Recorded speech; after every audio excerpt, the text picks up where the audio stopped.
listeners and readers of AwardsWatch.com. This is the Awards Watch Podcast, episode 356. I'm your executive editor, Ryan McQuade, and joining me today is Karen Peterson. Hello. And Mark Johnson. Hey, everybody. It's an old awards circuit reunion today. Aww. Look at that. For all you people out there that used to listen to that show and hear Mark say stuff and Karen yell at him, and then I'd say stuff, and then they both yell at me, and now we can do it on this show every week. We're here to talk about Spider-Man, the latest film from the MCU, the number one film in the world, and we'll talk about that in a spoiler-filled discussion. So if you haven't seen Spider-Man, Brand New Day, then probably don't listen to this conversation. We'll talk about that, and then we're going to talk about some of our favorite and least favorite films of the year so far, because we're over the halfway mark. And Mark's got a couple of films that he just wants to talk about how much he hates and despises. And he's got theories and all that other fun stuff today. But we're here to talk about the MCU, because speaking of things that just can't die, you know, is the MCU. We think it's going to die every single day. And, you know, and it keeps coming back because Spider-Man made nearly $1 billion at the box office. It made the equivalent of like 2 Obsessions in one weekend. And of course, this follows Tom Holland's Spider-Man after the events of No Way Home and having to pick up his life with the world not knowing who Peter Parker is, but knowing who Spider-Man is and facing a new challenge, a mysterious challenge that threatens not only himself and the citizens of New York, but the people that he loves. Karen, I'm going to kick it over to you to start. Okay. And the MCU at large, Karen, where are you at with it? Because I know that all of our relationships with the MCU has always been 100% great. And we've never had an issue with anything that they do. We're all by some people's accounts paid to love every single Marvel movie, you know, online. Yeah, and we give our opinions. I got my check this week, didn't you? You guys get paid for that? No. Mark, you're just tweeting for free? You really got to call Disney, man. Oh, dang it. Damn it. Dang it. No, Karen, I mean, obviously everybody's relationship with it varies, but for yourself, where are you currently at with the MCU? I mean, I feel like everybody was following it up to Endgame, and then we all kind of splintered off at certain points. Yeah. But where are you at with it right now, Karen? So I have always been a big fan. And even post Endgame, we had Shang-Chi, which was excellent. Really mm-hmm. I thought Spider-Man No Way Home was really, really good. Actually, I think we got Far From Home and No Way Home after Endgame, right? Mm-hmm. It's hard to keep track. Yeah. Yeah. And then, you know, and occasionally we have some really good ones, but the entire post Endgame time period in this universe has felt, or multiverse, I don't even know, has felt very directionless. And so you have a couple of really good movies, and then you have some not so good ones, and then you have some that are just sort of somewhere in the middle. And I know that they had to make a big pivot with some things that happened, and they had to change the big villain that we were leading up to, but it just seemed like even before they had to change that, building up to originally the villain was supposed to be Kang, and we got him in Loki, we got him in Quantumania, but other than that, it didn't really feel like there was a lot leading up toward him. Whereas from Iron Man, you first heard about Thanos, and he was somebody that was just this presence in every film until we finally saw him. And so, yeah, like this time of the MCU, I wish that they would just stop building up to event movies and just have some fun with some of these characters that we like and just let them exist sort of apart from each other. I totally agree with you. I mean, like I've always had an allergy to Marvel because while I think they're very fun, I feel the corporate machine with these films more than anything else. And I feel the manipulation of audiences to pay their bucks to continue to keep funneling this thing. And it's kind of like a timeshare at this point, like, where it's just like, sit down for this presentation, you'll get something out of it, and then you come back in a couple of months and we'll give you another shiny thing. And I think they got really greedy after Endgame.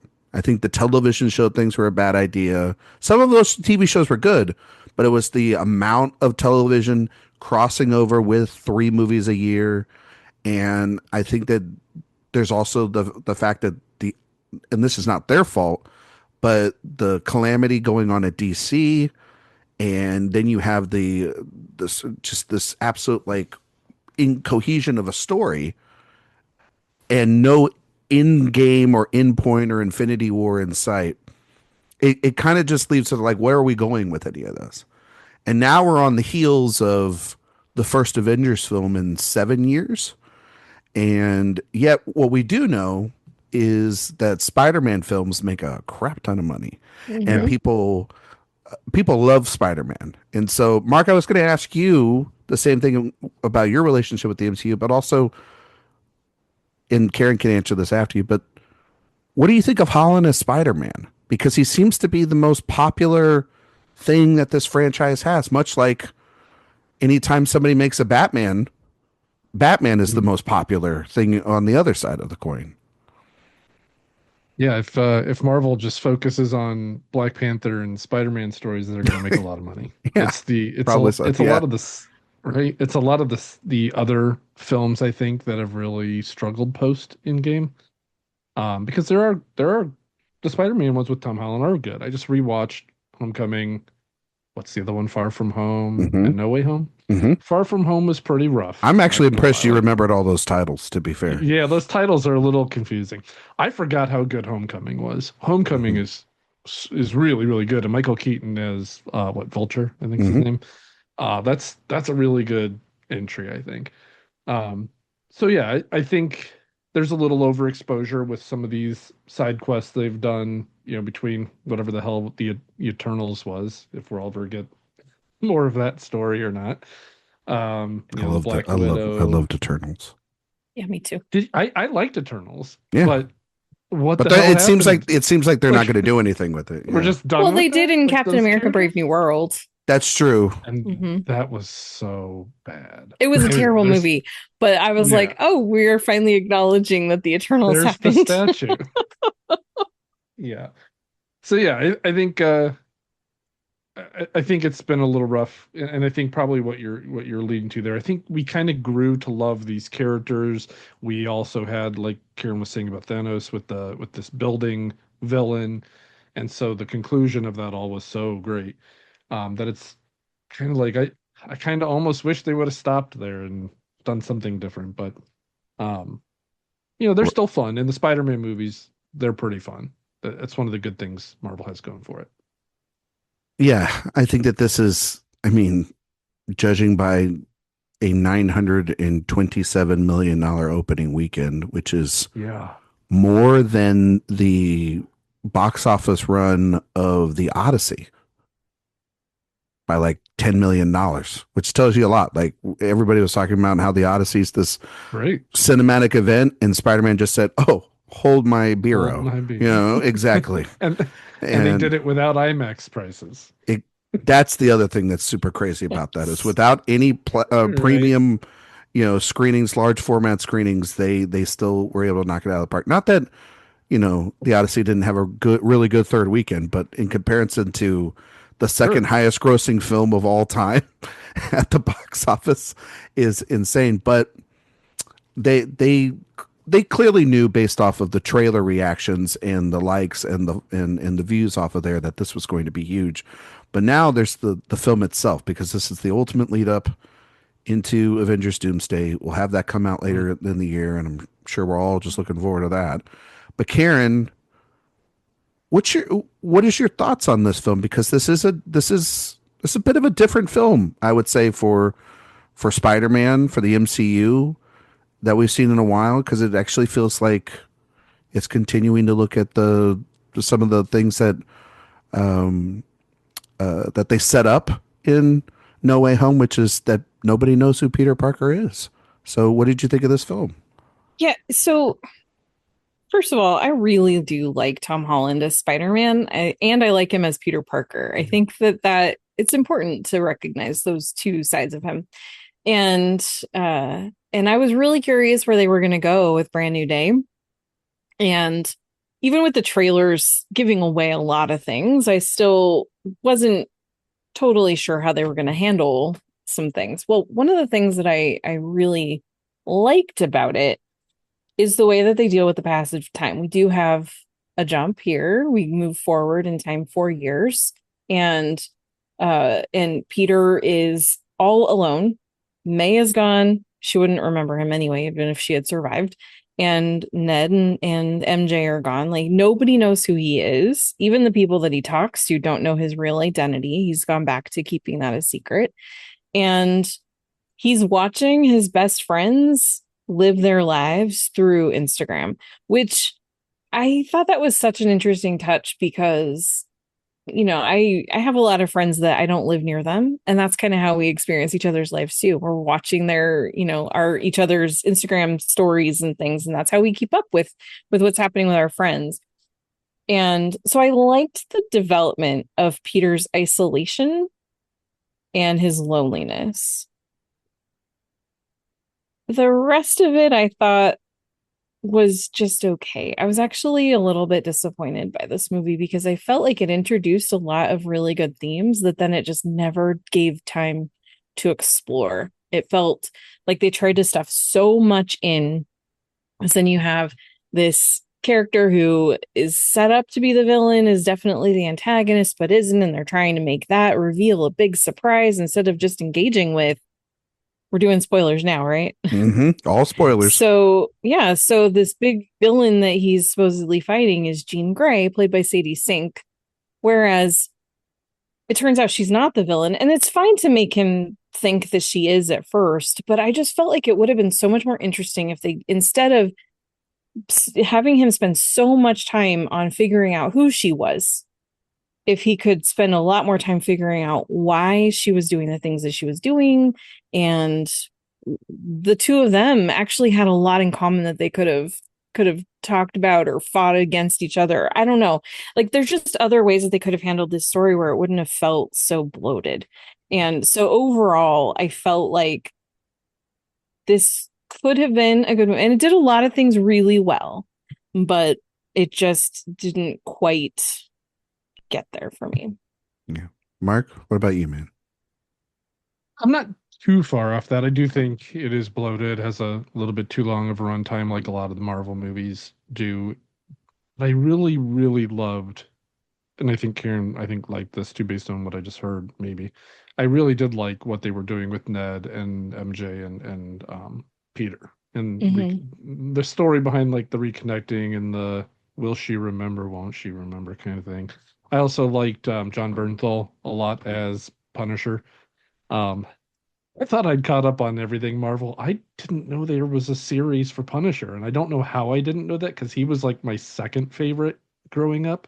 Yeah. Behind Wolverine. Well, he was on the Daredevil show forever ago on Netflix, it's like, and then it's like 8 years. And then he had his own show, and then he's been on the 2 seasons of the new Daredevil Reborn or Born Again or whatever. I knew that. I knew that. I just didn't watch it and then he had his own 45-minute standalone little thing that was like half a movie and wasn't very good and makes absolutely no sense in relation to the rest of this film. So, like, I did that homework a couple weeks ago, and I was like, wait. This makes no sense. Anyway, keep going, Mark. Yeah, I'm catching up. I've watched the first few episodes of the first season of The Punisher, and I enjoy it. But yeah, for the movie, I thought, Sadie Sink was great. I liked the reveal, but again, like Karen said, it was kind of like an odd approach to discovering her, and I don't know. So, no, I thought the action sequences were great. I think we've seen probably 1,000 times on commercials and whatnot the web he spins as he's coming down on the ninjas. I thought that whole sequence was awesome. But yeah, I guess when it focused on the friendships and reestablishing their relationships, I really enjoyed it. So for me, it's middle of the pack Marvel, right? Kind of right in the middle. Yeah, I'd agree with that. So I guess I have to be the downer on this one. I'm the high man. You're gonna be the high man for once. I did not Imagine. expect that. I didn't either. People love this movie. I'll What are say we that doing? I'll echo the things that I agree with you guys. I think Holland is still pretty perfect as Peter Parker Yeah. and Yeah, he's great. as Spider-Man, and he can make 100 of these things, if even if the writing's not up to his standards and up to those franchise standards, and still be able to carry it. I think his relationship with um, with Ned and MJ is key to these movies. Always have been. The problem with this is that they don't know who he is, and so you have to spend, because of the nature of all this, you have to spend most of the time with him being essentially trying to get him to remember or dealing with all that.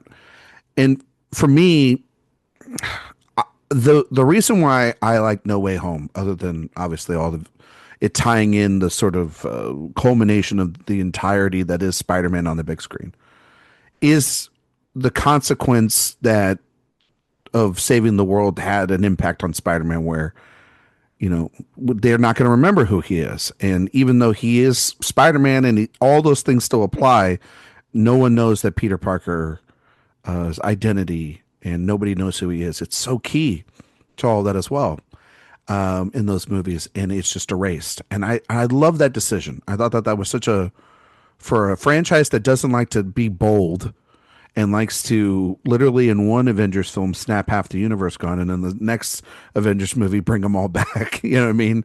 They made a choice and they stuck with it, and I'm glad that they did.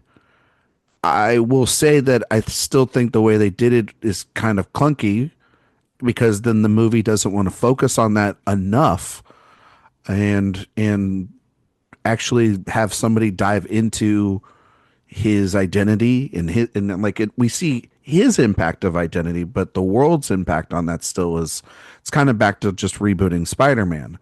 I think the introduction to Jean Grey is not good at all, because this is the part of the machine that I'm talking about, which is that they're setting up all the X-Men. I mean, they did this in Deadpool Wolverine, but this is the first time one of the actual Avengers has met a mutant. And this would be, I think, kind of a revelation that, he just kind of shows her, oh, she's a telepath. And it's like, well, telepaths in this cinematic universe haven't been exactly the way that Jean Grey is. And so it felt like at times Peter was such a smart character, and then other times such a naively written character.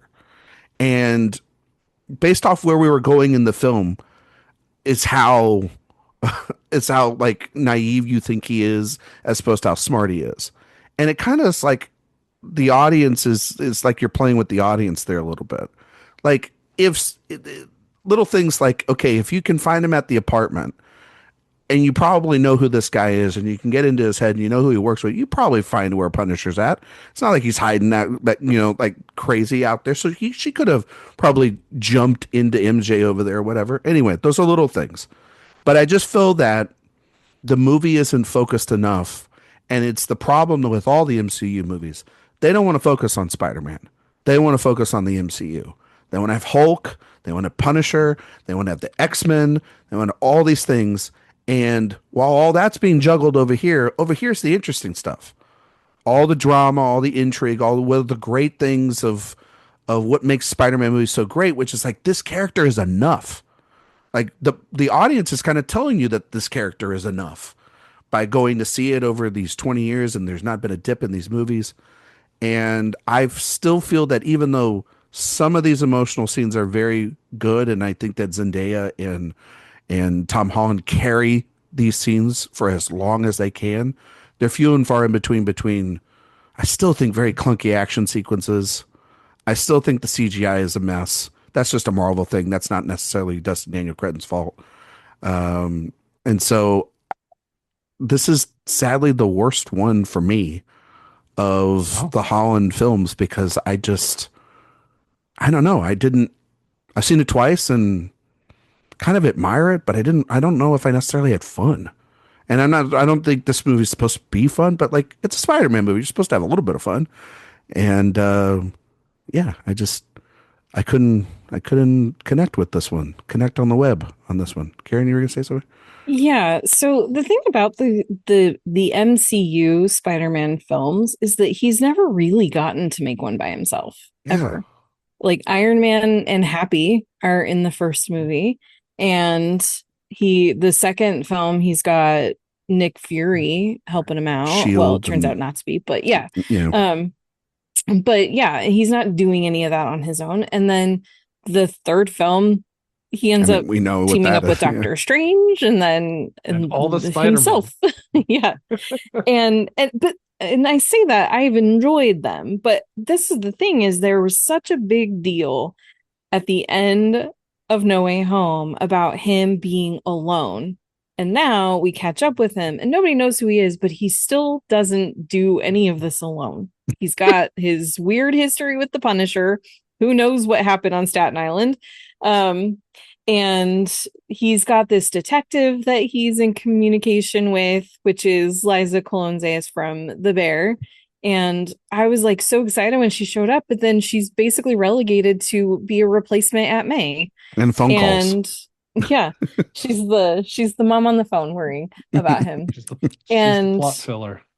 yeah, well, She and helps she's guide the the Aunt May story. filler is Yeah. what she is. It- And Right. then right. we have a great cameo from Florence Pugh as Yelena. I love her so much. She's so fun. But this is the thing is like even when Spider-Man's alone, he still doesn't get to do any of this alone. Mm-mm. Mhm.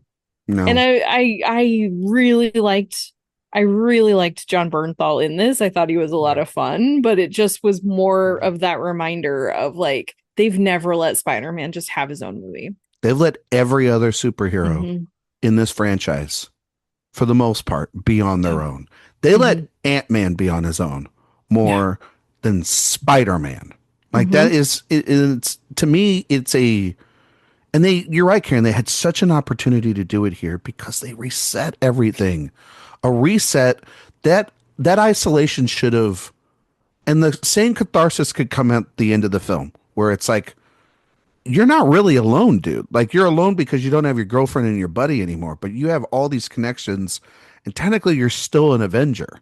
Like Spider-Man is still an Avenger. They just don't know who that Peter Parker is Spider-Man. That's the only Right. thing that changes about all this is that like he is 100% a secret and his identity is still his, but to the rest of the world, every single event that has happened so far has still happened.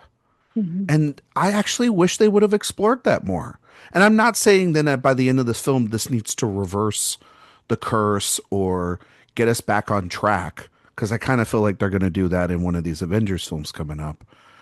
But it to me, I would have just loved to see like what is it like for a Spider-Man who has to do it on his own, doesn't have Tony Stark, doesn't have the Avengers, doesn't have anybody, and is alone, and how isolated he is. And then like that's where this all that stuff that's kind of interesting could take place, and then he can create something that and then he can come and rise through it. Then he, in doing so, he creates this inhibitor because he meets the Hulk. That's the other person we Oh yeah, the forgot Hulk is about. in it too. And then I'm like, oh, so basically Peter Parker is going to create the Sentinels to stop the X-Men because like that technology is going to be used to stop mutants.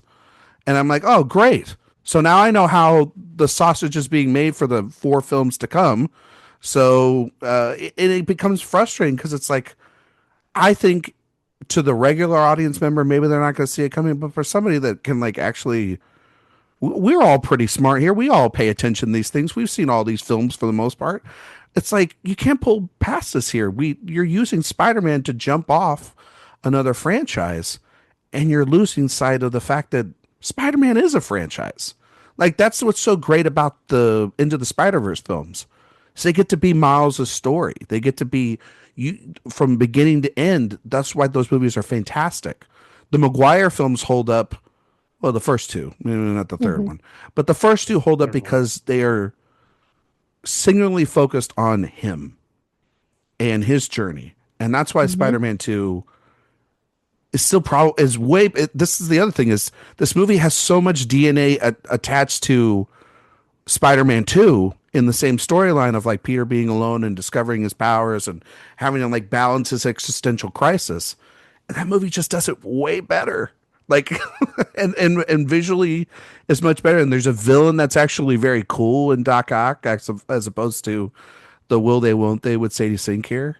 And then clearly casting Tremel Tillman, who is like, we watched Severance, Yeah. and we know he's a bad guy. So Well, let's also just he works for the Department of Damage Right. Control, which Yes. we've Right. known their shady government operation for a while now, and they're Mhm. literally in masks pulling people off the street. It's like that's another area where it's like, gosh, this looks a little familiar, and they don't do really anything interesting with that either. Is it bad that I forgot who Damage Control was? Like I I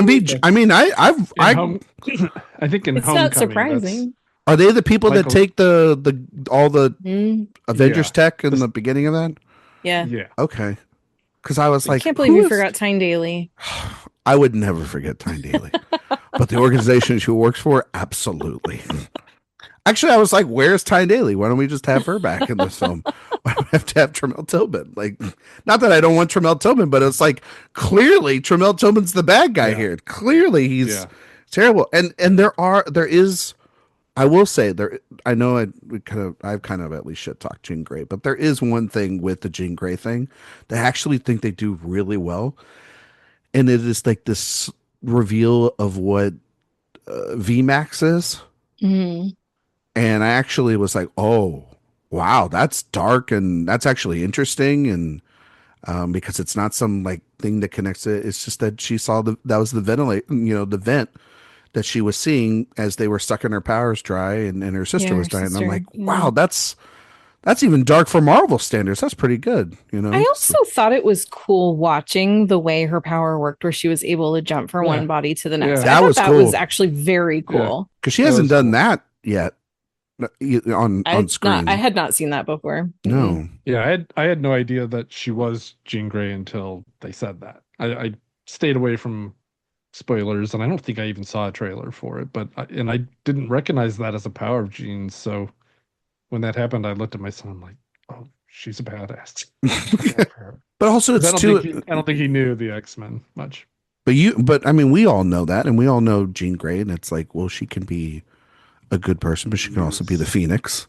You know what I mean? Right. And so she can play both sides of the coin there. And it seems like at D23 they're going to announce all. Supposedly, the rumor is that's where they're going to announce all the cast for their X-Men film, and mutants are going to be a big part of the next phase of all of that.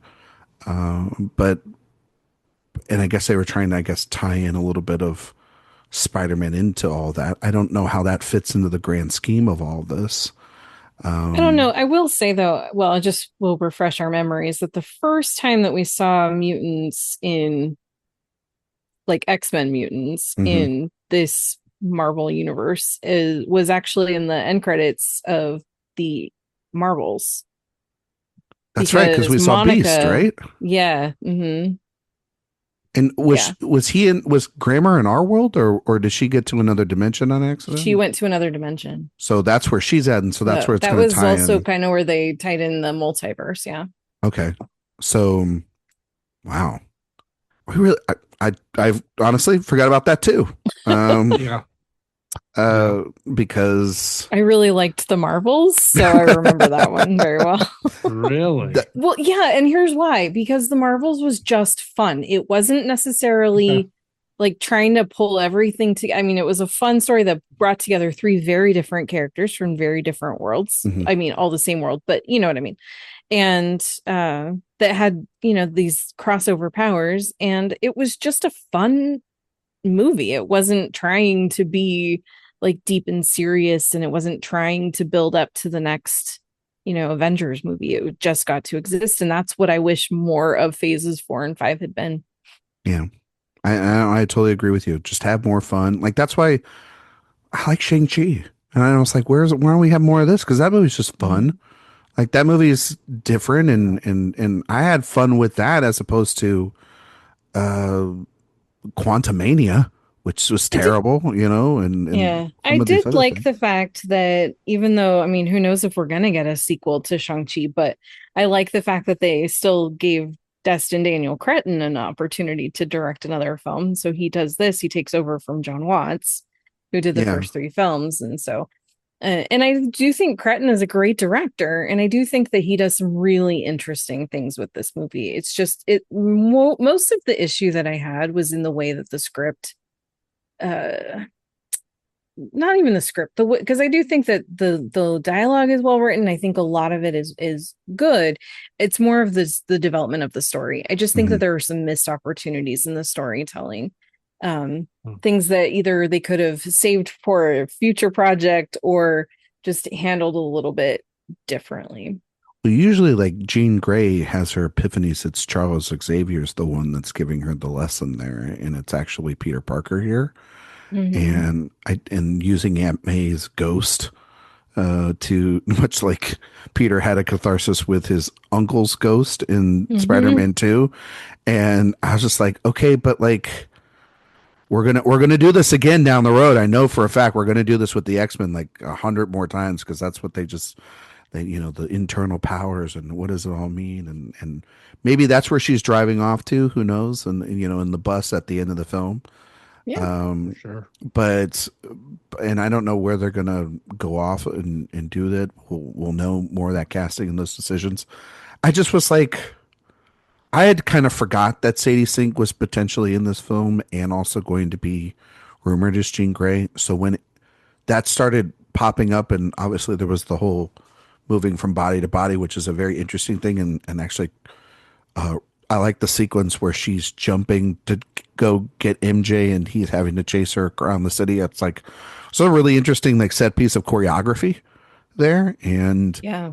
but I was just also like I know where this story's going to go because I know Jean Grey's got good in her heart, especially at this young of age. Like she's not jaded yet. She hasn't been around Logan and Cyclops and Xavier to get ruined already. But it is interesting that like we're getting this introduction of the new mutants now, but we know in Endgame we're going to have the old mutants return, and so it's like setting up the audience to know that mutants are going to be around for probably the next decade, and that'll be very interesting. I don't know where. I mean, obviously there's a wink at the end of this movie of Spider-Man will be back. There's a stinger of a Spider-Man in Spidey space. tracker. Yeah. And is that a Spider-Man coming from another dimension? Is Holland going back to space to battle Doom? Like where he goes, we don't know. It seems Yeah. like Ned and him, like I interpret the ending as Ned knows that he's Spider-Man in this form, not the old Peter. Is that Oh, what you interpret it I as? no, I interpreted it differently, and I'm curious about that now because for me, that felt like a very I was talking about this on another podcast too. It felt like that moment in Hook when they when Peter real remembers who he is, Right. Mhm. and one of them is like, "Hey, hi, Peter," and it felt like that, like the veil has been lifted and he remembers like it and Yeah. that's the thing about Doctor Strange's spell was that it didn't erase Peter from existence, it just made everybody forget.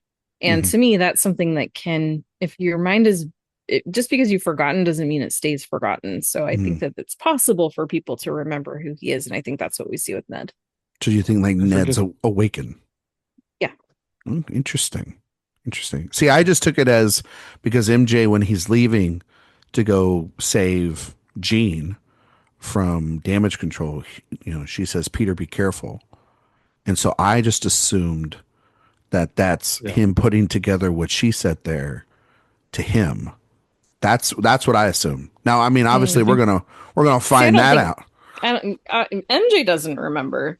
And I think MJ's more of along what you're talking about, that Yeah. she's, she's connecting that, okay, Well, he he's hasn't Peter, kissed he's her someone yet. I used to know. You know, Yeah, like they true. were gonna do that, which that scene I think is actually like I'm gonna say that was some of the best acting I've seen Zendaya do in like next to challengers, because I think she's so good in that, like we've like one of these movies actually finally gave her something to do there. Now granted she's Hmm. under mind control by Jean Grey the character, but Zendaya is able to play, she's able to play the evil part there kind of well and dance between being sincere to then to being, controlled, Yeah. and also kind of like knowing that these two are married in real life. I was kind of like, don't say that. That's your actual husband there. Like there was a little bit of like me being like, all right, like just take all this out. That must have been a rough day for them to go home and be like, I'm so sorry. I would never say that to you. I would never be like that, because they genuinely. That's the other great thing about this, is that Holland and Zendaya are a couple in real life, and they really They're so cute. they're so they're so great on these red carpets and in interviews together and promoting this product together and being partners in life together, that when they have to play opposites for the first time since like the first film and be like, I literally don't remember all these memories of our love, they play it so convincingly well. And like when she's reading the letter and stuff there. But yeah, no, I I don't know, Mark, how you felt about the reveal there at the end Yeah, I for think Ned. I lean more with Karen. I think it was a personal thing between Ned and Peter, the handshake that made Ned realize. There's, I think that's what connects it to Peter, not Spider-Man. Whether he'll put together the fact that MJ called him Peter or not, I'm sure he will. But I thought that was more of like an awakening as well because it was a personal thing. well, that'd be interesting then, how that opens up for everyone else if that is the case. I mean, Yeah, right. and also, like how, what are those little moments? Like I think also, Karen, to your point, like when he's battling Hulk and he says, Bruce, it's Peter Hmm. and I'm your friend. There's a glimpse of that there as well, of like Yeah. Hulk remembering who Peter Parker is. And then Hmm. that's when he decides to just fall off and not hurt anybody. And then he snaps back into Banner, which, I mean, anytime you're going to just put Mark Ruffalo in a movie these days, like, congratulations. Like, he's just going to always be great. I think he's great. I also just don't, again, it's the whole MCU stuff. It's like, I like all these pieces. I don't necessarily need them in a Spider-Man movie. But I will say, Barenthal rocks in this movie. Oh yeah. He's so good. Him and Holland have had this relationship together for years off screen about like they auditioned at the same time for these parts. If you, Mark, you know this, Karen, I know you know this as well. If you follow Frank Castle in these series of just how much of an unrelenting asshole he is to Daredevil and to everybody else, for him to be like when he's in the hospital with him and he's genuinely taking care of him, that's like it. Only one John Barenthal can do that. He's born to play this role, in my opinion. Hmm. And second of all, it's so well done, their chemistry together. You got this chatty, know-it-all, positive kid, and you've got this absolute grump. And they work so well. It's a great odd couple, Yeah. and they have those great scenes in the Odyssey together. They have these great scenes here. So And I know some people have complained about putting Frank Castle into a PG-13 movie, but I think that yeah, they made it work. I think, there's the funny Yeah, moments like when it works. Spider-Man puts a web on his face, right when he's about to drop an F-bomb or whatever. Like I think they make it work in a way that Yeah. feel it doesn't feel like it's cheating.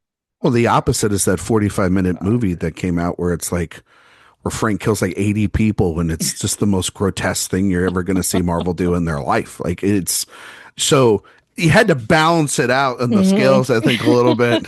They're like, oh, Frank's not going to drop F bombs and slit, a mutant's throat, Right. but it's still like, it's all within the character. It makes total sense. I just wish it was, the only thing about it is while it's great, they're great together.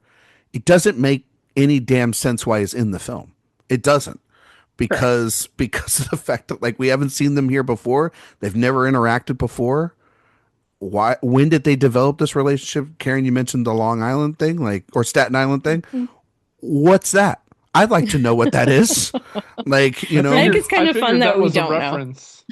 I figured it was a reference to the series. That's why when I saw the series, I'm like, that must be where the Staten Island thing takes place. but Holland's not in any of You're that. telling me it's Nope. not in. It's not in the short film. Is not in the Huh. Daredevil show. No, it's just So a it must- funny thing where there's just this Yeah. like piece of backstory that we don't get to know about, and I actually admire that they did it that way. Yeah. But imagine Yeah. not having that. But imagine if this was a comic book and not having that comic book, where like, and then Yeah. you're just like, wait a minute, was there a comic book that I missed last week when they didn't release that? It'll Like, come in a flashback sequence. Later. We'll figure it out later. sure, when Punisher gets his R-rated movie and Right. Spider-Man's Oh my dropping God. F-bombs, you know what I mean? Then Yeah. that would actually, I mean, that would sell a lot of money, honestly. This week, I'm going to talk to my boss about some changes I'd like to make to my office to be more like Yelena. Oh, you want you want the bathhouse? Yeah, Oh, the detective being like, Yeah. my skin feels amazing. She's so funny. The small I love potatoes Yelena. bit was pretty good. The whole Mhm. like, oh, the sad man has friends. Like, she's so good in that role. She's great. She's great. She's so great. She's Yeah. great. I did also kind of clock that. I mean, like between what's the character's name that is in Thunderbolts? You know, I'm talking about the Will Pullman character. The golden guy. Yeah. Between that, Whatever. I Will kind of Poulter? yeah. No, not Will Poulter. Will Pullman. Because he's like, you know, he's the that's Vanisher or Guardians. something like that.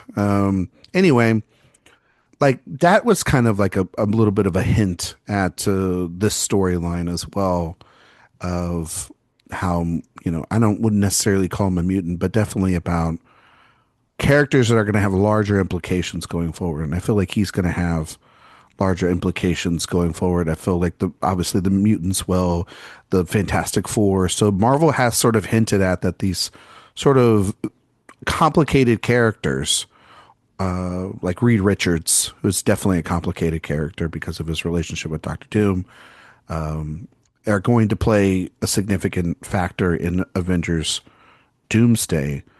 Are you guys excited for Avengers Doomsday? Yes. The trailer came out. Yeah. I don't want to watch trailers for this. Mark, are you done with trailers? Are you anti-trailer? I have been sticking away from trailers a little Okay. bit. So yeah. Do you go the back big after you Oscar see the movies- film and see the trailers to see like how the marketing is? No. You should do I that. haven't. Like experiment and Yeah. see like would that trailer have been Would that have been would that have been ruined? good? Would that have hooked you a little bit more, you know? Yeah. I'm curious what they're going to do with Doomsday. Okay. I definitely will check it out. Karen? I don't know. Karen, you got to see one film on that weekend. Dune 3 or Doomsday. I mean, it's going to be Doomsday. Okay. Because you love Dune. Right, and you're so not surprised. You knew that was going to be my answer. I think I would go see something else. To be honest with you, I wouldn't see either one of them. You like Doomsday over the sun-soaked sands of Arrakis? Do you remember that line from our awards days when we presented cinematography to Greg Fraser? No, there you go. Okay. Yeah. Well, I mean, I'm sure Denis Villeneuve's going to have his own fan base there, you know, and everything. This movie's going to make $2 billion easily. Doomsday? Yeah. No, the Spider-Man film? Oh, Spider-Man, yeah. Did you say 2 billion? Yeah. I mean, it's already at 1 after it's already at weekend. 1. Yeah. By tomorrow's box office, it will be over $1 billion. Easily. Mm-hmm. I think it'll close 2. Does Avengers get to 2 billion? Yeah, I think so. This is because this is doing really well overseas. Yeah. Well, I mean, it's doing really MCU well here. Is still, yeah, it is. I mean, it's at 355 here. But like overseas, it's still, the MCU is still very, very popular. So yeah. MCU movies like will do well. I think MCU movies like this are really popular. I think like when you have something with, I think, these classic characters, I think they do really well. I think the Avengers movie, I was worried about it because I think the trailer looks bad. I have And not watched the trailer, not because I'm avoiding it like Mark, but because it's one of those where it's like I'll see it You so already many know. times. I'm not gonna rush out Yeah. to like track it Right. down. It's like when it comes Right. across my path, I will watch it. Karen, do you have an annoying trailer that you see at the theaters right now?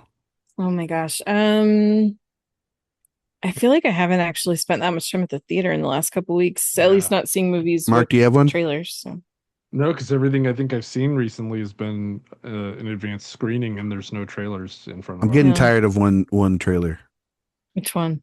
and I can't wait to see the film. But I'm getting tired of the End of Oak Street trailer. I'm getting really sick of it. Just show me the movie. Let's just Yeah. go. Yeah, I'm excited for that one. I'm excited Yeah. for it. It looks good, looks fun, but please stop showing me this trailer. It's I've gone to the theater like a handful of times and it's the same one playing over and over again. And then everybody I'm with was like looking at me like, doesn't that look good? I'm like, yes, I know it looks good. I get it. Seeing movies with our normal friends is always fun. We Yes, will I know who Martin Scorsese is. Well, we'll talk about Spider-Man maybe at the end of the year if he's in a Avengers cameo. If not, I believe he'll probably be in Secret Wars, which comes out next year. So he will be in one of these two Yeah. Yeah, we haven't seen Avengers the last films. of him. No, we have not seen the last No. of him. And judging by this, Sony and Marvel will probably make a couple more of these films with Tom Holland and Zendaya and crew because they make more money than any film this year. It's probably going to be the highest grossing film of the year. I don't see anything that'll top it. And I mean, if it hits 2 Doomsday billion, is still to come. We'll that's see. true. Yeah. That's true. But that's Spider-Man: Brave New World, Brand New Day, and it's in theaters now. Best films of the year so far. Not on Spider-Man. Not on y'all's list. Yes, I assume. No. How far are we? What are we talking? Top 10? Sure. It's Oh, my wow. number 10 right now. It's your number 10. Mark, how many movies have you seen from this year? Oh God, I don't even know. I just brought my top 10 over. Okay. If I had to guess, 30 to 40. 30 to 40. Karen? I think I'm at like 50 something. Okay. But that's because I went to Sundance. And Well, so yeah. some Oh, of yeah. my favorite That helps. movies of the year have not come out yet. So Well, Karen, you're Well, Ryan went to Cannes. So. I went to Cannes and then I went to My South list by. is the limited one. I've seen 86 Yeah. films so far this year, so I'm not, 86, holy shit. Yeah. but and I'm still behind on a couple things. Like Yeah. I haven't seen Yeah, the I Minions. feel I haven't really seen the behind. Minions. I haven't You seen know? any animated yet. You know? Wait, Wait, you didn't see waiting Toy till Story those are- 5? No, because I hate it. Listen, there's a whole story in there. Oh my Toy God. Story 3 is where that story ended, okay? God, you really are turning into Tarantino. You know, you I don't did- like that. I know. You think I all did watch movies the from now are fourth one, bad. Mark, next week you're going to say, "Oh, I have a foot fetish." You know what I mean? I mean, don't do it. No, save that for next week. Next week's episode. Karen, do you want to kick us off and talk about one of your favorite films of the year so far?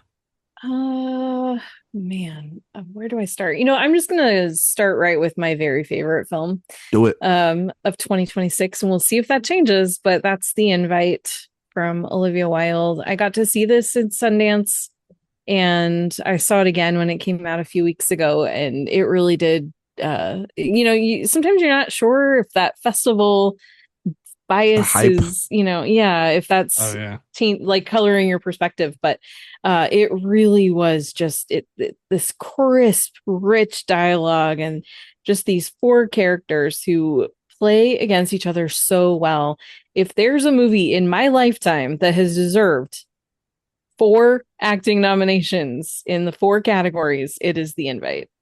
And I'm like hoping against hope that happens. I think the production design is amazing. Jade Healy designed and built that apartment on a soundstage. It's not a real apartment, and it feels like the 5th character in the movie. Mm-hmm. And just the way that they have these discussions about relationships and about the those points in a relationship where you don't know if you should go on or not, and it's constantly keeps you guessing.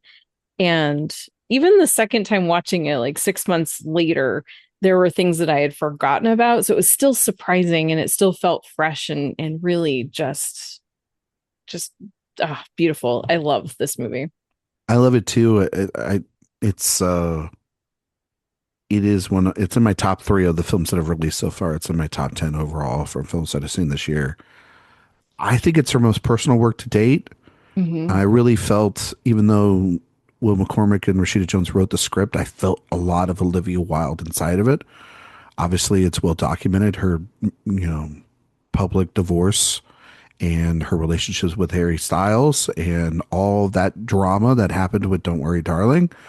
And it feels like she channeled and funneled all of that noise into making a movie about someone that is like deeply sad and alone in their relationship and just wants to be seen and wants to be loved and wants to be appreciated.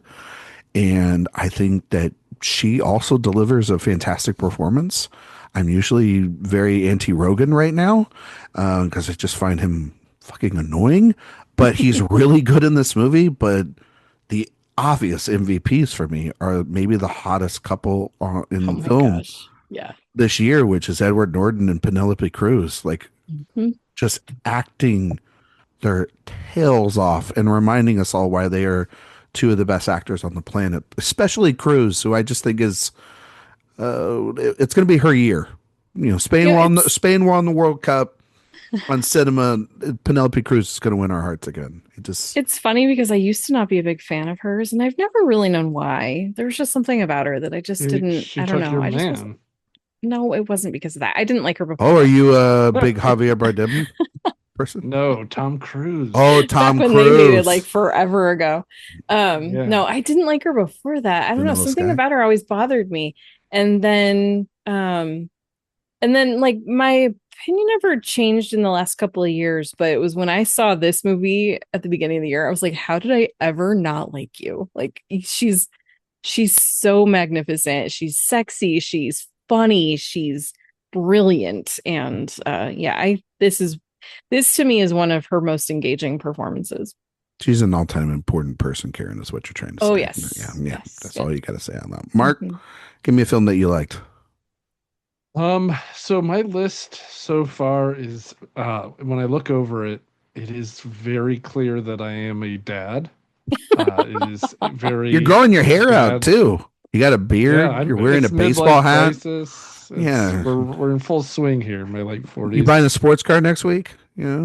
I got my Jeep with the doors off and the top off, so that's my. Here we go. that's my. That's all right. He really is going through it, folks. All right. Yeah. Oh yeah. Yep.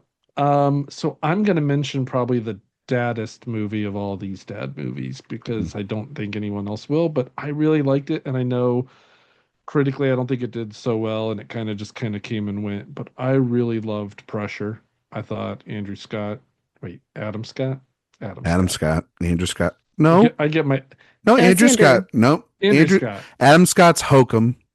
Oh my, yeah, Andrew I just Scott watched that last night. Yeah, there you go. So you're getting either them mixed way, up. I liked both Scotts. But yeah, I thought it was really good. It's a part of the story that I never knew about, and how important the weather forecasting played into one of the most historic battles, of modern warfare. So I really enjoyed it, and I it's firmly in my top 10 right now. I don't know that it'll stay there by year end, but I really like that one. I've heard it's really good. Like it's like a great afternoon Sunday matinee kind of watch. And yeah, it's like a 90s film. Yeah. I think that's how I would describe it. It's like a 90s dad film. And so it was right up my alley, of course. Well, it's on Peacock now. Maybe I'll watch it this afternoon while I'm preparing dinner. I've been wanting to watch it, and I know it's on Peacock, and it's not that I've been avoiding it. There's so much to watch.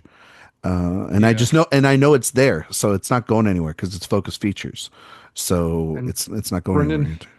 Brendan Fraser plays Eisenhower, and how's that go? The weak link. Yeah, I was going to say weak link of the film. Okay, yeah, but put that aside. That's kind of a common thing for him these days.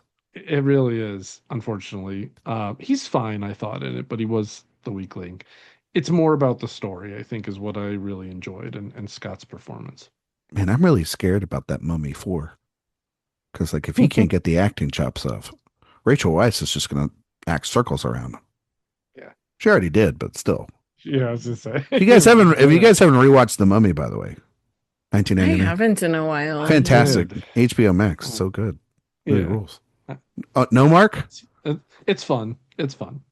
It's ridiculous, but it's fun. Yeah. I'm not looking for logic when I watch The Mummy. Right. You know? It's certainly better than Lee Cronin's The Mummy, which I also did not watch. Oh, man, there was a great running joke that I saw of like Lee Daniels presents Spike Lee's Lee Cronin's The Mummy. And I've been saying that for weeks here at the house. Gosh, that's so funny. It's so good. Well, I mean, this movie's coming out this week of the week of recording, so I guess I can mention it. And you guys will see it soon. It's a movie right up Mark's alley. We're talking about dad movies, and that's Jane Schumbrun's Teenage Sex and Death at Camp Miasma. I thought you were going to say I Want Your Sex. That too. You could do that too. This is a wonderful film that I got to see at Cannes, and now it's going to be out, and it stars Hannah Einbinder and Gillian Anderson, and it is about this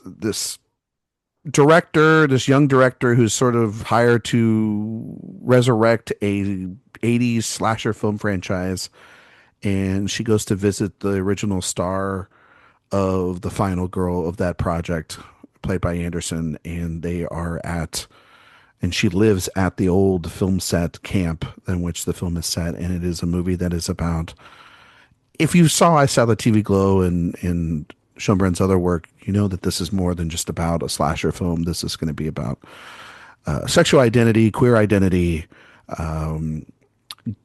gummy bears, slasher violence, 90s needle drops, like name it. It's awesome. I am just fully enveloped in any world that Schumbrun creates. I think I Saw the TV Glow is a masterpiece, and I think that this isn't far behind. They have just a really unique voice, and it is a true experience. I don't want to spoil too much about it, other than just go and see this thing and go on a ride with it. It's a perfect film to sort of wrap up or get close to the end of the summer, because all these films, all these horror films from dudes, and in comes this queer filmmaker who made the best one of them yet. So Teenage Sex and Death at Camp Miasma, go check that out. Karen, do you have another one? Yeah, for real, I Want Your Sex. Yeah. I've been trying to see it. Like I'm gonna get it. I'm probably gonna get them to have to send a screener or something, because it's not screening here at all. And I'm not surprised. This is definitely one that I think is gonna have a very limited audience. It's Greg Araki. It's what's up? A cult following. Oh yes, for very much. Yeah.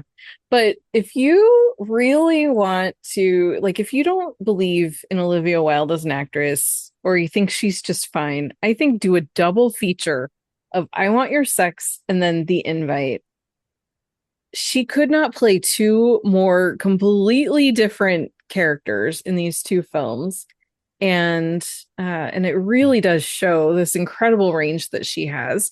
She's so funny in I Want Your Sex, opposite Cooper Hoffman, and she plays this artist, and this, like, she's really famous, and she's just very provocative, and she basically turns him into a sex slave, and then there's like this film noir element to it as well, and it's so funny, it's so clever. It is definitely one that you can't take your mom to. At least I can't take my mom to it. but I thoroughly enjoyed it. I saw this movie at 8 a.m. at the library in Park City at Sundance. Wow. So is it 8 a.m.? This was an 8 a.m. screening on a Saturday morning at a library. What a caffeine jolt. Wow. Yeah. It was like, Sure. and yet it was such a great, like such a great experience. Yeah. I always love an Yeah. early screening when it's got good energy to it and it's just unpredictable. Yeah. Because then you don't need the caffeine or you don't need something that's just going to keep you energized. Slow Yeah, movies for in the sure. morning. That's a bad Oh, mistake. That's a bad mistake. Don't do that.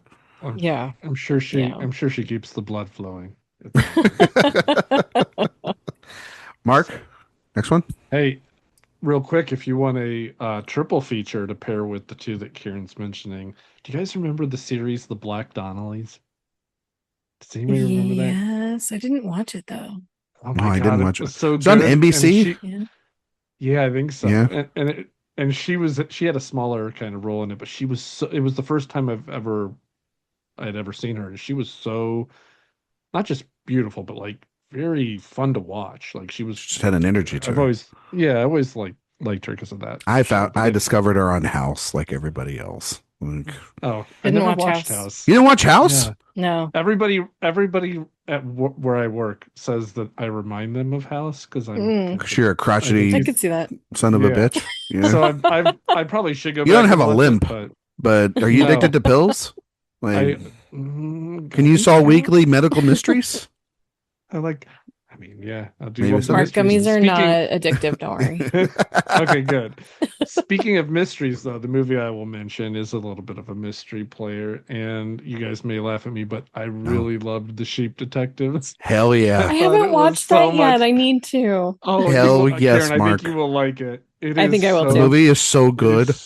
It's so good. It's so cute and sweet, and I loved every minute. I watched it because people were talking about it, Yeah. and I thought, what the hell, really? This looked ridiculous. I skipped it when it was out, and I think it's on Netflix or HBO. It's on Amazon Prime. You can Prime, stream yeah. it there. Prime. Okay. Yeah. So I was like, yeah, it's free. I'll check it out. And man, like 5 minutes in, I was hooked. So another dad movie choice for you. I was Definitely a supposed to take family-friendly one. Yeah, I was supposed to take my mom to that on Mother's Day, but then we had like a Oh my family God. emergency type of situation come up, and then I just never got around to watching it after Karen, that. if you're not like crying within the first 20 minutes, like then I don't know what to tell you, man. Like I was I a didn't- ball. I I was didn't ball. cry. I was a mess the Really? whole way Oh. through. I just Yeah. found it so listen, sincere Yeah. cinema can get right to the core of me. Like you I don't heard want to. it compared to Paddington 2, and I was like, You that's don't- all I need to know. Yep. I mean, you guys don't want to watch a Paddington movie with me. It's a bit of ridiculous. Paddington movies, Toy Story films, like the new The one, first like the three. new Toy Story film. Like I thought it was good. Definitely my least favorite of the bunch. And yet, it's worse than 4. no, 4's great. I don't want to hear any of that. Oh, 4's very Yeah, good. 4's good. And I was a mess. Certain points. okay. I'll tell you guys later. I don't want to spoil Toy Story 5, but Yeah, There- no, but sorry. Karen, you saw Toy Story 5, right? Yeah, Okay. I You like really it? liked it. Yeah. Mhm. There's not a bad Toy Story movie. Sorry, Mark. That is correct. It's just not. You need to accept that fact. The problem is you can't compare 4 and 5 to 3. You can't compare There them. it is. Yeah, because 3's not even the best one. 3 is the best one, and No. it has one of the great endings of any animated or movie ever. Like it wraps up so beautifully. Like that's Sure. one I wept at. Like I wept in the ending moments of 3. I would have loved to Anyway, seen a bunch of kids around you, and you're just like weeping. I know. It's I would have so. loved. That's why. You know when they that's why have I'm like the cameras in It is. in there for the horror films. I want that for like Mark Yeah. with Oh, a man. Toy Story movie. You know. when movies hit when movies hit me, and I don't get too emotional nowadays too often, but when one hits me, it seems to hit me pretty hard. Like what was the Jay Kelly hit me kind of hard. Yeah, Jay Until I Kelly, did he was last year. rough after that last year. I was like, holy shit, that hit too many. And he many was notes. Rocky Mountain High that day. No, Yeah. no, I two's the best one in my opinion. But Okay, yeah, she's great. Karen, are you on the 3 train? Honestly, 1, 2, and 3 are all pretty even for me. I don't have a universal. favorite of the 3. Okay, Mhm. so Karen's pick was 3 films. Yes. 3 films. Okay, just noting that down and for the record. My another one of my films, one of my picks here. I'm gonna pick.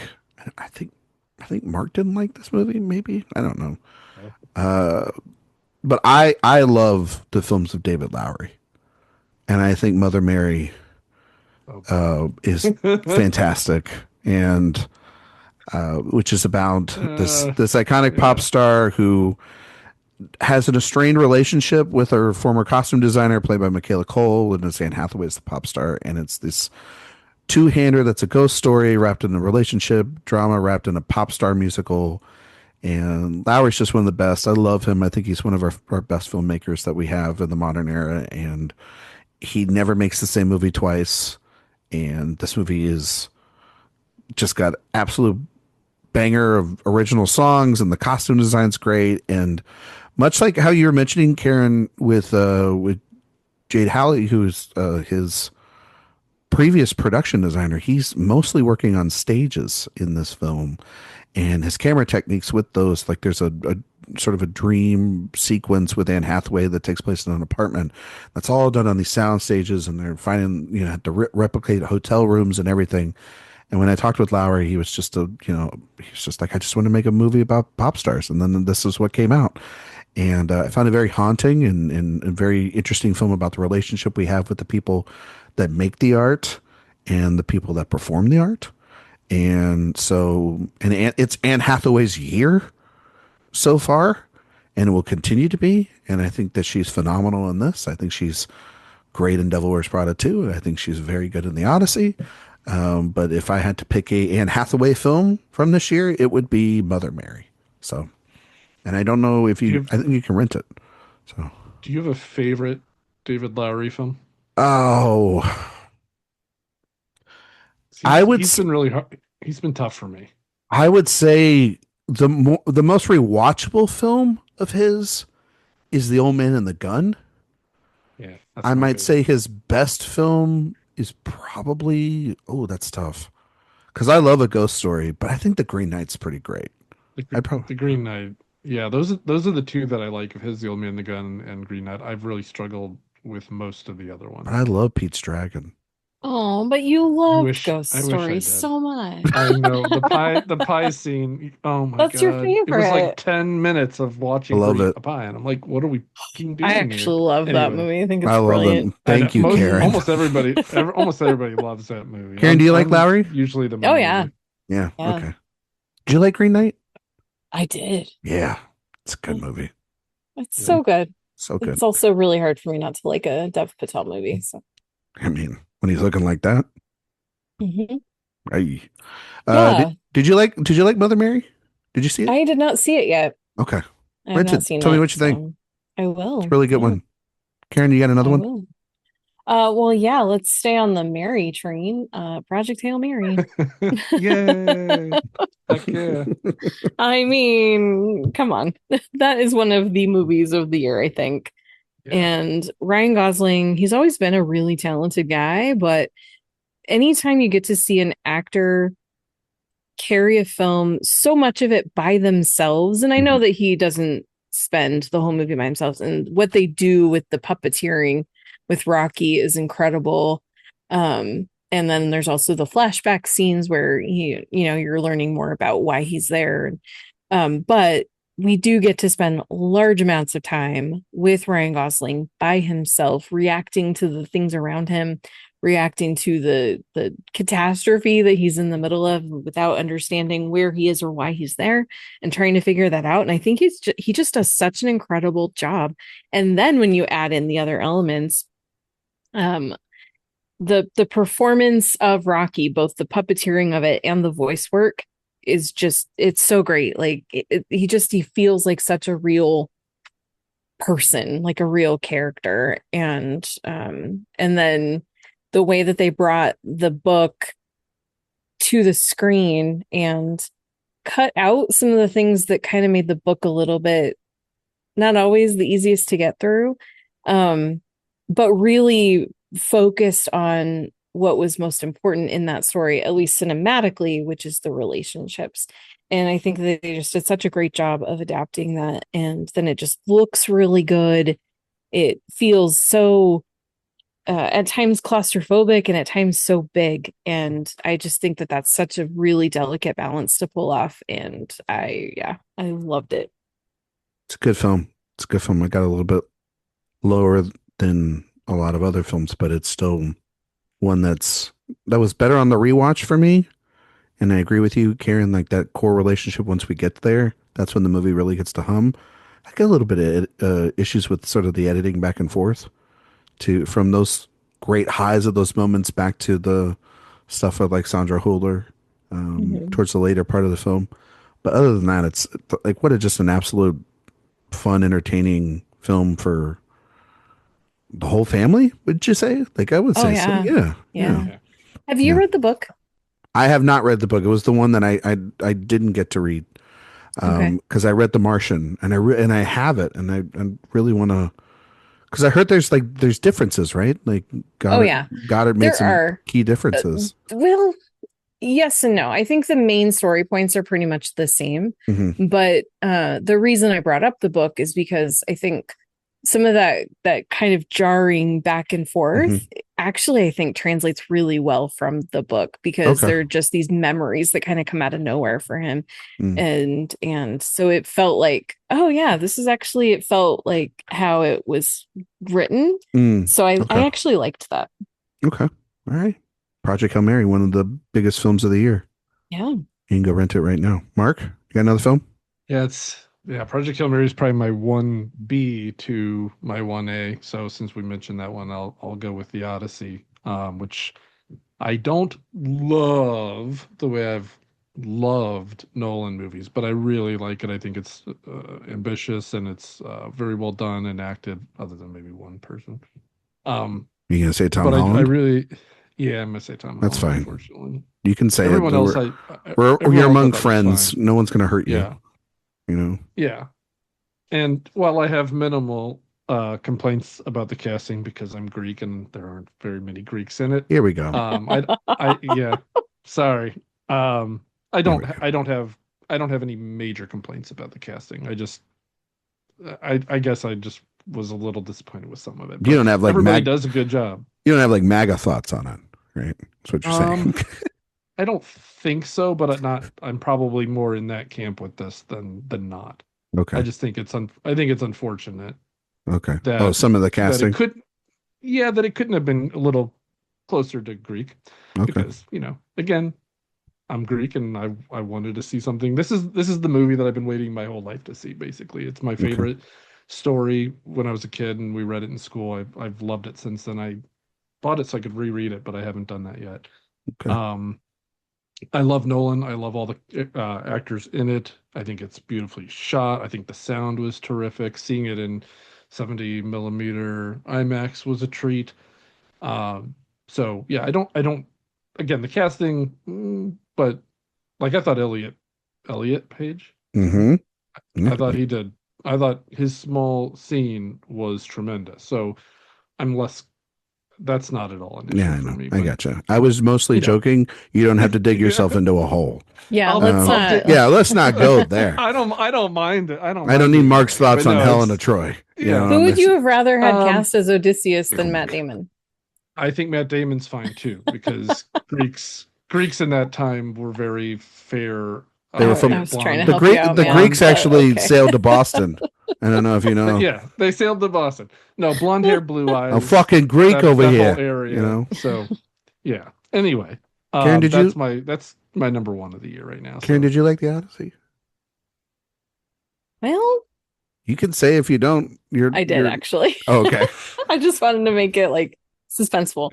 Oh. Yeah, no, I did. I really did. And I hear the criticisms about the story, like not from you guys, just the discourse online. And I do, to some extent, I agree that this is kind of a simplified version of Yeah. the story. And that's, I totally understand why people are frustrated with that. However, I do think that where Nolan excels with this is in really making what he shows big and spectacular. Mhm. And like the scene with the sirens, I think is just It's incredible. And I do really like Matt Damon as Odysseus too. I think he does a great job. I liked pretty much the weak link for me was Tom Holland. That's Yeah. the overwhelming weak link here at AwardsWatch. Yeah. Eric, Sophia, Jay, Yeah. us three. And I like him. I think he's a talented kid, but it's just Yeah, like, because you look at him in Spider-Man. He's great in that movie. So it's not like yeah, it's... And yeah, on paper, it should have worked. yeah. I It don't know should why have, it but didn't. I mean, first of all, when he first starts talking about his dad, I was like, why are we? You look like you could just call him on your cell phone. Like, what are we doing? That's the problem, is that a lot of Yeah. them, they've got cell phone face. I mentioned that in the review. I was like, he's a victim of the cell phone face here. You Yeah. know, I was telling Sophia and Eric, I'm like, I think somebody like Noah Jupe would have been much better in this role. Maybe. Yeah, but Maybe, but then again, you know, there's the star power, and I understand wanting to have somebody like Holland there. I don't know. But sometimes it works though, because like I feel like John Bernthal is very modern too, and yet yeah. something about his character and I'll the way tell he you a story performs about it is Odysseus. I loved him in that. I don't Yeah, know. Maybe I'm like just a it sucker worked. for Bernthal, but Some say he's It rich, did. some say It he's really poor. did. You know, oh, he's so good. Oh, I know. Yeah. I love it. No, that's the thing. I'm obviously the low person probably here on it, but I probably would amend my grade on the website to about a B minus, and I'd stick it there. I think the movie, to Karen's point, has so many highs visually and technically that you can't dismiss it. But thematically on the page, it's very short sighted at times and clunky, and the editing. I just think about certain sequences that I was like, man, I would change everything about this sequence and what it is on the page. Like all the Calypso stuff, I would have just get rid of all of that. But Or just do it differently. I would have done it differently. Or do it, yeah, do it. or do it There differently. should be some No, get rid of that sexual- from his version and do it differently myself, you know. But I'm also not getting a $250 million check from Universal. So I think that it's so hard to make a movie like this. I think from this story work. I think he does the best he can. You know, if they ever had an extended cut, I would love to see it, because I think that there's so much left that he didn't yet explore. It's a complicated one. I still want to see it again. So like, I don't know what that says about me. But I know also, Karen, you were lower on Oppenheimer, and you were lower on, and your favorite movie though all time is Tenet. So like you're on the high, you're higher than me on this one. So it's one day you and I will link up on a Nolan film that we love. Right? I love The You guys love- Prestige. Okay. So 20 years ago we linked up on a film, I love the Dark Knight? Knight. Yeah. Inception. What's I your even like favorite- Dark Knight Rises. I love Inception. I love Interstellar. Okay. The first Dunkirk? Nolan movie that I was like, was Tenet. Was Tenet? Mhm. Yeah. Tenet rolls. What's your I favorite? like Dunkirk. Dunkirk is great. What's your favorite, Karen? My Yeah, what's your favorite favorite Nolan? Nolan? Oh Yeah. gosh. Oh, that's a hard question. I guess I would probably say Memento. Yeah. Good choice. Yeah. That's a good choice. Mark, where are you? I think I'm still Inception. Okay. I think that's still my favorite. Okay. I think visually Inception is the best. I go back and forth between The Prestige and Oppenheimer. Yeah, Like I'll Oppenheimer's watch so Oppenheimer a good. bunch. But The Prestige is one I've always been in that camp. So I'm going to stick to staying in that camp as much as I can. But okay. Well, I'll talk about a quick one real quick. Talk about your number one, since we My both number talked about one? our number one. What's your number one right now? Well, I think of the films that are releasing, it would be Teenage Sex and Death Okay. at Camp My Answer. Okay. My real number one film of the year, you'll have to probably see that later in the year because it's not out yet. Which is What's that? Rizuki Hamaguchi's Fjord? All of a Sudden. Ooh, And my number two okay. is Fjord. So Yeah. you'll see And you that. liked Fjord. I love Fjord. I can't. Yeah. Honestly, I cannot wait to talk about that movie with you guys and more people, because it's going to be such a conversation piece. Like, there's no way you cannot talk about that movie. And I think I don't know how you'll react to it, honestly. I want to mention two debuts real quick, which are Blue Heron and Blue Film, two polar opposite in terms of subject matter. Blue Heron is this exploration of a young woman's childhood and the dynamics within her family, and her brother who has sort of troubled mental issues, and her exploration as a child through all that, and then reflecting on that as an adult and going through that. Some of the most inventive filmmaking for a debut I've ever seen is in this film. It's 91 minutes long. I highly recommend it as an exploration of one's past and reconciling with everything that's happened within your family. It's truly a beautiful film. And then Blue Film is the complete opposite. It is another 90-minute conversation between a cam boy and somebody that hires him for the night, and they have a mysterious past, and it is toes the line between being very creepy and very empathetic. And it reminded me a lot of like Happiness for Todd Solondz. It reminded me a lot of the films of Greg Araki, Karen was mentioning, because they dabble in sexual conversations as well as also in morality. And I think that this movie does that so well. It also got some really inventive uses of like video footage as well too. So I highly recommend those two debuts because they're playing with the form in interesting ways. And I want everybody, Josh Parham and I, we did an episode of a bunch of films that had come out earlier in the year, like sort of a review roundup episode a couple of episodes back. And these two were the highlights of that for sure. Were those South by Southwest watches No, for you? the Blue Heron was like Blue Heron and Blue Film both were at festivals last year. I believe Blue Heron was at TIFF, and it took forever to screen. And then Blue Film, I mean, nobody wanted to screen it after it initially because it's very controversial, in subject matter. But they're both on video on demand, if I'm not mistaken, right now, so you can both rent them. So two 90-minute films that you can watch. They count as this year. They count as this year. Yeah, They're being distributed. Yeah. they were limitedly released this year, and then they were now on video on demand. Last film. Anybody you want to say a good one or a bad one, Karen? I'm going to say a good one. Okay. I thought it was good. And that is 28 Years Later, The Bone Temple. Yes. I loved this movie so much. Nia DaCosta, what she does with this story, and just the relationship that Dr. Kelson, Ray finds that he develops with this infected person, Samson, and then watching Spike and what happens when he falls in with the Jimmies. And I think there's just some really good suspense and terror and horror in this, and just really good drama in this world building. And it also is surprisingly optimistic and hopeful. And it shows that even in the midst of the worst possible disaster and tragedy, there can still be good things that happen. And we have to hold on to that. And I think it's great. I also never knew in my life that I needed Ray Fiennes doing a whole like Iron Maiden lip sync performance, but it was magical. So yeah. We got to remind everybody that movies in January and February count for awards runs. Mm-hmm. Because what Ray Fiennes does in this movie is it's incredible. He's fucking so good. Incredible. Mm-hmm.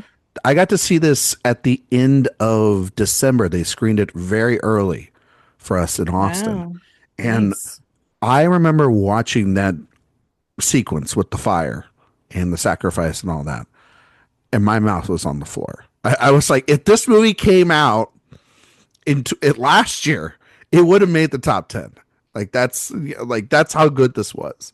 Mm-hmm. So yeah, and DaCosta, she's on a roll. I thought Hedda was fantastic last year. I think this movie is fantastic. Karen's higher on the Marvels than I am, but still, I think she has a voice. She has a vision. Sean Bobbitt's cinematography of this film is fantastic too. That they worked on Hedda together. I really liked her Candyman sequel as well. Did you like that? I loved it. Yeah. I like the first half of that film. I think the ending it kind of falls off a little bit, but I understand a lot of that's probably not her fault. A lot of that was Peel in the studio and meddling. Some of the best marketing I've ever seen for a film was that Candyman. It's incredible. But this and Hedda back to back, it's like just give her anything. She can do whatever she wants. Mark, you wanna mention a good one or a bad one? I'll mention one more good one for you. Okay. And also from very early in the year, I think it was February, but another straight up the alley of dad film. Crime 101 was one of my favorite films from the first half of the year. I'm so glad Mark you brought this one Ruffalo. up. Do you like this one or not? You're Yeah, laughing, it's so no, fun, but you it don't just like it makes total sense did that you would not bring it enjoy up. it. Right. Yeah, it's a total Mark film. But I thought it was smart. It was fun. I liked Mark Ruffalo a lot, and I thought Halle Berry was terrific. Chris Hemsworth maybe one of his better performances. Yeah. Not that that's saying a lot. And you even have a slick Barry Keoghan as one of the villain guys. So it was doing a lot of things I like in a movie. Smart and quickly paced. I enjoyed it. Good Karen, film. do you like Heat? Oh yeah. Oh, I, And I that's I like Heat too. You know let's what I not mean? compare So those two. well, Let's not that's the compare those. problem though, is that this felt like he's trying so hard to make a Michael Mann film and just not making he's a not Michael Michael Mann Mann. film. Yeah. See, it felt to me a little bit like not as smart or sophisticated, but it was like this year's Black Bag, which I loved a lot last year. Oh, I love Black Bag. Oh man. Yeah, it Black kind Bag of my felt number like 2 in that. last year. Yeah, Yeah. it was in my top 5. I love Yeah. Black Bag. So that's kind of my kind of movie. Like if you've seen The American with George Clooney. Oh, I love Like The American. I like spy kind of thrillers All sometimes. right, Yeah. all right, Yeah. Mark. I'm going Yep. to have to put on 2 movies that I really like tonight, and not that one. Right. The ending to me, I just found it to be Yeah. he doesn't stick the landing. Yeah, on the that son of a ending. gun. No, he doesn't. But the rest of the movie I was enjoying. So I don't know what you guys February think of this release. film. Supposedly, it's one of the most controversial films of the year. But I'll mention in my last really good honorable mention film here. I'll ride or die. I'll stick up for Disclosure Day from Steven Spielberg. I That's like the one this I was movie. going to mention. That's the one I was going to mention, but I thought Crime 101 needed a little bit of You a need a shout little out. bump. So I'm glad Well, you know mentioned what? Disclosure Day. You know what, I'm Mark? with you. I'll bump up Steven Spielberg because God knows he needs it. That's You know, that's between me. I'm like I should mention No. Crime 101. I love Disclosure Day though. So go ahead. it just went on VOD. I mean, it's about this sort of a whistleblowing of uncovered alien secrets and these 2 people that are connected through it, and it's a giant 2.5 hour chase movie. That's what it is, and then it's about Spielberg diving back into an original sci-fi property, and instead of about wondering, he's about processing the information of what extraterrestrial life really means. And I think Mark was on that show with us. We talked about Emily Blunt and how wonderful she is. We talked about the score. We talked about the cinematography, the camera movements. I mean, I got Signature Spielberg. it's just he's in his 80s and he's doing it better than people that are supposedly delivered the cinematic masterpiece of the year. And I'm like, well, that's actually something like this. This is more of a directorial achievement to me than like even the Odyssey or some of the other big blockbusters. I think that what Spielberg's doing here is so purposeful. I think the final 20 minutes has like stuck with me more than a lot of films this year. Just the reading of that news and what that all means and how we would react and how we would respond and are such divisive times. How would we process this information? Who would, would we weaponize it? Would we weaponize ourselves in knowing this information? And probably so. He's a little bit more hopeful than the rest of us, but he still is presenting it to us nonetheless. And I think Spielberg's on a late great heater. I think the West Side Story, which his version I really liked, and I really love the Fablemans, and I really love this. And I just think he's operating again on a whole other level, and he's got a lot of things left to say, and I'm glad that this was one of them. So, Disclosure Day. It's you can stream it now. You can rent it now on any platform. Do you guys want to mention a movie you didn't like? Karen, you can do it if you want. You named one of them. Oh yeah. I've named Mother Mary, didn't I? That's Yeah. right. Oh, sorry, Mark. Pretentious mess. Oh my No. gosh. But go on. Well, we were talking about Zendaya earlier. I did not like the drama. Thank Oh, you. really? Oh Oh, gosh, I I'm the did high not like man on that the movie. drama here too. Oh my God. Thank you, Karen. Jesus Christ. Okay. Everybody talk about pretentious and everybody just loving the shit out of this thing. And it's like, Mhm. oh my God, Yeah. this is the most vapid film of the year. It's so just like, it doesn't actually address any of the things it wants to bring up. It just uses them No. for quick jokes.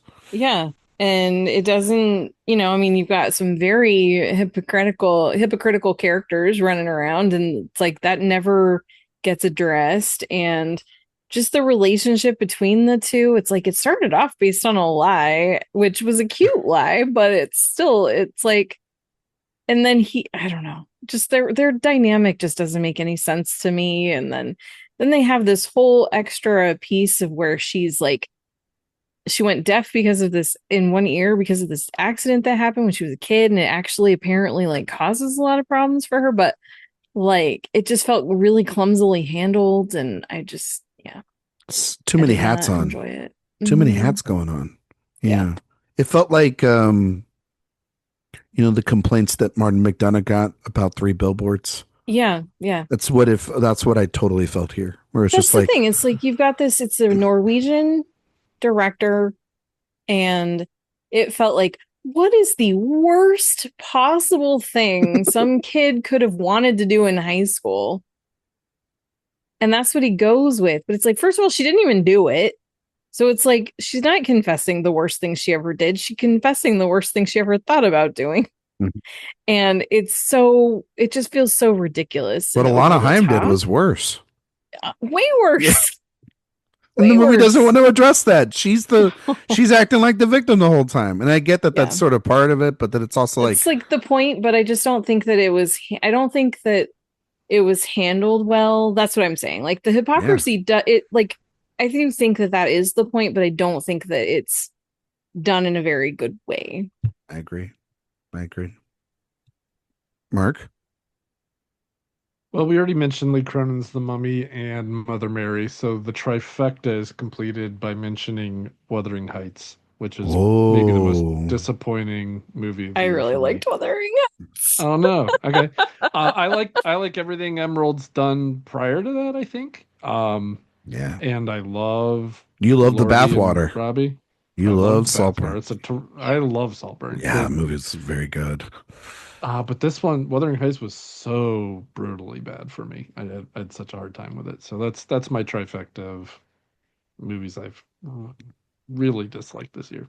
I didn't really like I mean like I was kind of just like agnostic, I guess you could say to Wuthering Heights. Like there was some stuff that I did like and then there were some things that I didn't. I actually thought Lordy was for all the casting choices, I thought he was actually pretty good. I just thought Margot Robbie and Hung Chow were really bad. But Alison Oliver gives the performance of that film. She's incredible. And I wish it had more of her energy actually throughout the rest of the film. But I did not like Boots Riley's film. I Love Boosters, Oh, I and did. I I haven't thought seen that it yet. movie was a mess. Oh Uh, yeah, totally a mess, but I enjoyed it. just Okay. the two worst movies of the year, and they both made gajillions of dollars. But the Super Mario Galaxy movie, which is Haven't absolute watched it. trash, and I hope nobody watches Can't that. watch it. And obviously, the worst movie of the year is Michael. Like it fucking sucks. It is terrible. It's propaganda. I can't approve of this. Yeah. Anybody that likes it is drinking the Jackson family milkshake. It's also just ugly to look at. I don't even think like the performance can by there's a Jafar Jackson can like Hmm. justify the existence of it. I knew it would make so much money. It's yuck. Like It's not just even a performance, it's an impression. yeah, it's almost it's correct, Karen. It's him going through the motions of being like his uncle, and there's moments that stick out to me in that movie where it's like even they clearly know that they're skating and dancing around the controversies Yeah. and like the whole what is it, the children's hospital scene is Hmm. maybe the most inappropriate scene I've seen in a movie in a very long time. Yep. And Yep. so, yeah, and it made $1 billion.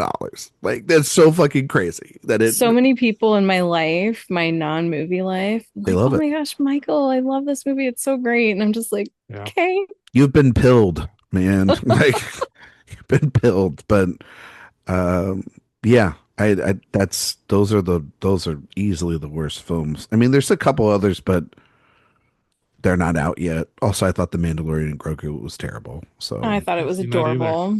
did you like that? I've skipped Yeah. so many movies. And I I didn't like. just thought Mandalorian Grogu was fun. That's all it needed to be. It was fun. Okay. I So liked hopefully it. it's on Disney Masters of Plus the soon. Universe, same thing. Like silly, I ridiculous. I hated had so much Oh fun. my I god, just it's so finished. I bad. just finished I it, and I couldn't thought have that was a fun. lot of fun. Yeah. That's a movie in the '90s that makes like $300 million, Oh, and totally. then everybody and on like a $40 million budget, and then we see like a bad direct-to-video sequel. Yeah, Hmm. like Yep. we should get more of those. Oh, Yeah. The 1-2 punch of like Jesus. Pretty Lethal and They Will Kill You, all and the Ready or Not film, like all the like horror, revenge, family. Hmm. We got it. That genre, it's got to stop. It's gotta It's Yeah. stop. bad. Yeah. Like no more of that, No, please. no more. No more. Mark, I'm Um, surprised you didn't mention Obsession. I didn't because I really need to see it a second time. I know how in the minority I am with that one. My sons love it. They each saw Yeah, it kids two love or it. three times in theaters. Yeah. Yeah. So I'll have to wait, did revisit you it. like It it or not is like it? Oh, he hated it. no, Oh, I did no. too. Yeah. Yeah, okay. It's bad. It's bad. It's so It's bad. very bad. I And watched it yeah. before It's so mean to her for no good reason at all. I think Mm. it I know doesn't that's make not any why you didn't like it. sense. No, I just don't think it makes any sense. Like Well, why that's she's also true, but evil. Like he didn't wish for you to be evil. I don't know.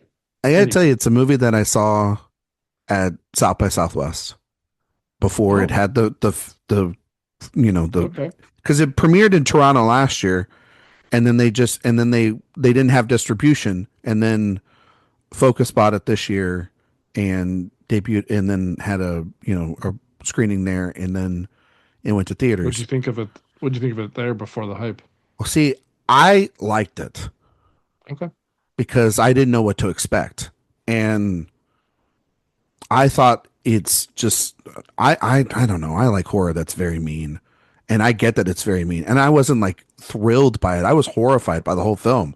I thought the movie is like it's a sick movie. Like there's no question about it to me. Like I didn't get the whole it's a comedy thing because Oh, is it? and then like that's Wait, what? like a bunch, how like people are like, I've asked him about it, or people have supposedly, like Sophia's told me that like when she was saw it with video, people, or Eric saw it, people were laughing in the theater. Nobody Yeah, was laughing in I our screening. We were I like terrified because it's it's sick. I thought And the laughing was because it was so bad. no, That's what I was laughing about. we were all watching and we all walked down. We were really Really? shaken. We were really shaken by it. And Hmm. I thought she was very good in the film. And I mean, like, yeah, it's kind of like a debut sort of first time feature, but like I thought it committed really well to its point of like, that this guy's a real piece of shit and men are terrible. And then like as people have seen it become big and have thought about it, I'm like you, Mark, I think I need to rewatch it again because but I have no interest in watching it again. I don't either. Because like and that should ding it a bit. It's like And I don't want I'm to gonna sit down and have watch this to. thing again, and because I I'm don't gonna know if have to because you think Andy's becoming she's get in. becoming in well, I don't know about that. And right now, no, I don't. Yeah, But it's becoming almost impossible for her not to be at least on the breakthrough performers of the year list. yeah. She's probably gonna top it.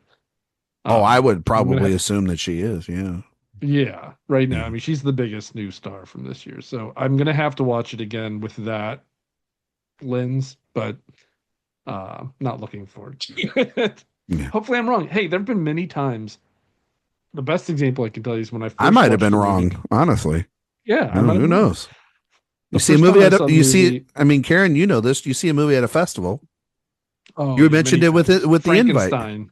Yeah. Frankenstein was another one last year. That first viewing was rough. Then I saw it again. I was like, why did I not like this? So it happens. Yeah. Yeah. But Karen, you just had a thrill with it, though. Oh my gosh. Like, I can handle movies that are mean. It's the fact that it was mean to her, but also treated her like she deserved it. Oh, see, That I was didn't. what was frustrating to me. Interesting. Like, he definitely is treated like it's He clear that he's the deserved villain. it. Yeah. I Yeah. feel like it, like, I mean, she's sleeping with his friend and all that. And it's like, And he's doing it at the Just- expense of her. You know what I mean? Mm. And then I that's think where they're all terrible you're- people. you're- I don't know. oh, they are. Yeah. But Except it's for just, except the Andy girl who Richter. meets- You know what I mean? The It's girl the who only meets one the that's steering wheel. yeah. yeah. No, yeah. She I was mean, nice. yeah. Well, Since we're talking about best movies of the year, though, Mhm. can I just put in a quick plug for a movie that hasn't come out yet? oh sure. But the trailer dropped this week, and that is Wicker, which won't be out Oh. until October. God. Oh, you've But seen I saw this. that one at Sundance. Oh, It who? is Good. so much fun. Yes, Okay. it's great. shit. Olivia Yeah, okay. Colman and Alexander Skarsgård, and just a great cast. Elizabeth Debicki is in it too. It's fantastic. Dinklage, right? Dinklage. What's that? Peter Dinklage. Yeah, and- Peter Dinklage is in it.